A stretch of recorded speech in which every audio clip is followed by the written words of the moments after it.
प्रिय शिक्षार्थियों, आप सभी का स्वागत है पंजाबी भाषा के इस पाठ्यक्रम बेसिक कोर्स इन पंजाबी में।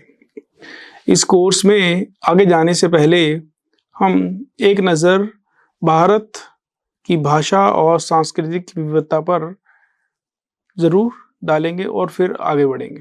भारत एक बहुभाषी और बहुसांस्कृतिक देश है, जहाँ विविधता और विविधताओं का समागम होता है। भारत एक ऐसा देश है जो अपनी अद्वितीय सांस्कृतिक और भाषाई विविधता के लिए पूरे विश्व में प्रसिद्ध है।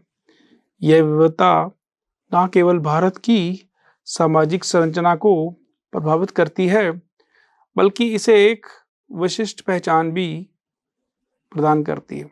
भारत में भाषाओं, धर्मों, संस्कृतियों, रीति रिवाजों और परंपराओं की एक विशाल श्रृंखला है, जो इस देश को पूरी दुनिया में एक विशेष स्थान प्रदान करती है।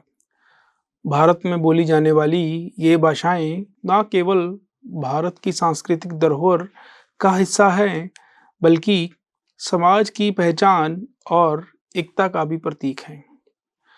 अगर हम देखें तो सबसे पहले भारत की भाषाई विविधता किस प्रकार की है।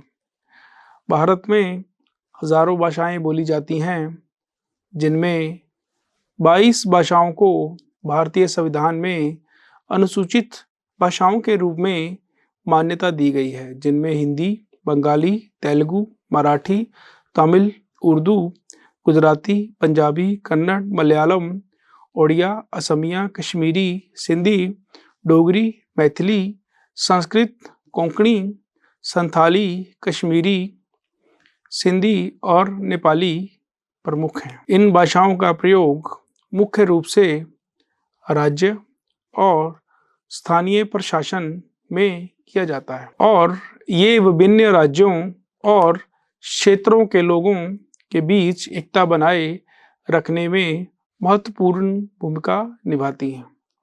उदाहरण के लिए हिंदी को भारत की राजभाषा के रूप में चुना गया है, जबकि अंग्रेजी दूसरी राजभाषा के रूप में कार्य करती है। इसके साथ साथ क्षेत्रीय भाषाओं का भी अपना एक महत्वपूर्ण स्थान है। भारत की सांस्कृतिक विविधता का अभिन्न हिस्सा। भारत की सांस्कृतिक विविधता भी अत्यंत विस्तृत है।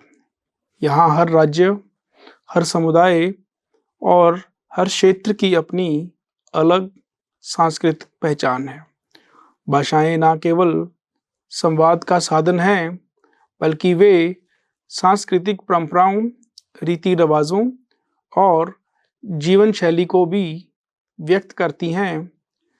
भारत की प्रत्येक भाषा अपनी विशेषता और विशेष शब्दावली के साथ एक अलग संसार को परिभाषित करती हैं। जैसे तमिल भाषा में जो सौंदर्य और भावनाओं की अभिव्यक्ति है, वह हिंदी, पंजाबी या बंगाली में भिन्न रूप से प्रकट होती है। भाषाएं विभिन्न त्योहारों, नृत्य, रंग, संगीत, साहित्य और कला रूपों में भी समाहित होती हैं। प्रत्येक भाषा का साहित्य अपनी अपनी संस्कृति का दर्पण होता है। उदाहरण स्वरूप बंगाली साहित्य में रविंद्रनाथ ठाकुर, उर्दू साहित्य में मिर्ज़ा गालिब, हिंदी साहित्य में प्रेमचंद और आधुनिक पंजाबी साहित्य में अमृता प्रीतम जैसी साहित्यकार भारतीय साहित्य को समृद्ध करती हैं। भाषा और राष्ट्रीय एकता। भारत में भाषाओं की विविधता के बावजूद देश में एकता बनाए रखने की क्षमता अद्वितीय है।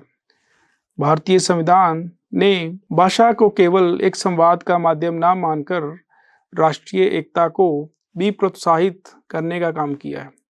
हिंदी को केंद्रीय रूप में अपनाया गया है, जबकि अंग्रेजी का प्रयोग प्रशासनिक और कानूनी कार्यों में किया जाता है।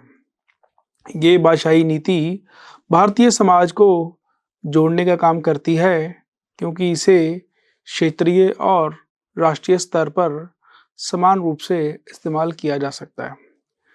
भारत में कई क्षेत्रीय भाषाएं हैं, लेकिन ये कभी भी राष्ट्रीय एकता में विघ्न नहीं डालती। ये भारत के लोकतांत्रिक ढांचे का एक महत्वपूर्ण हिस्सा है, जो विभिन्न भाषाओं और संस्कृतियों के लोग एक साथ मिलकर राष्ट्र निर्माण में योगदान देते हैं। इस प्रकार हम कह सकते हैं कि भाषाई विविधता और सांस्कृतिक विविधता भारत के एक अलग स्वरूप को हमारे सामने प्रकट करती हैं, जिसका पूरे विश्व में एक अद्वितीय स्थान है। आपका दिन शुभ हो। धन्यवाद।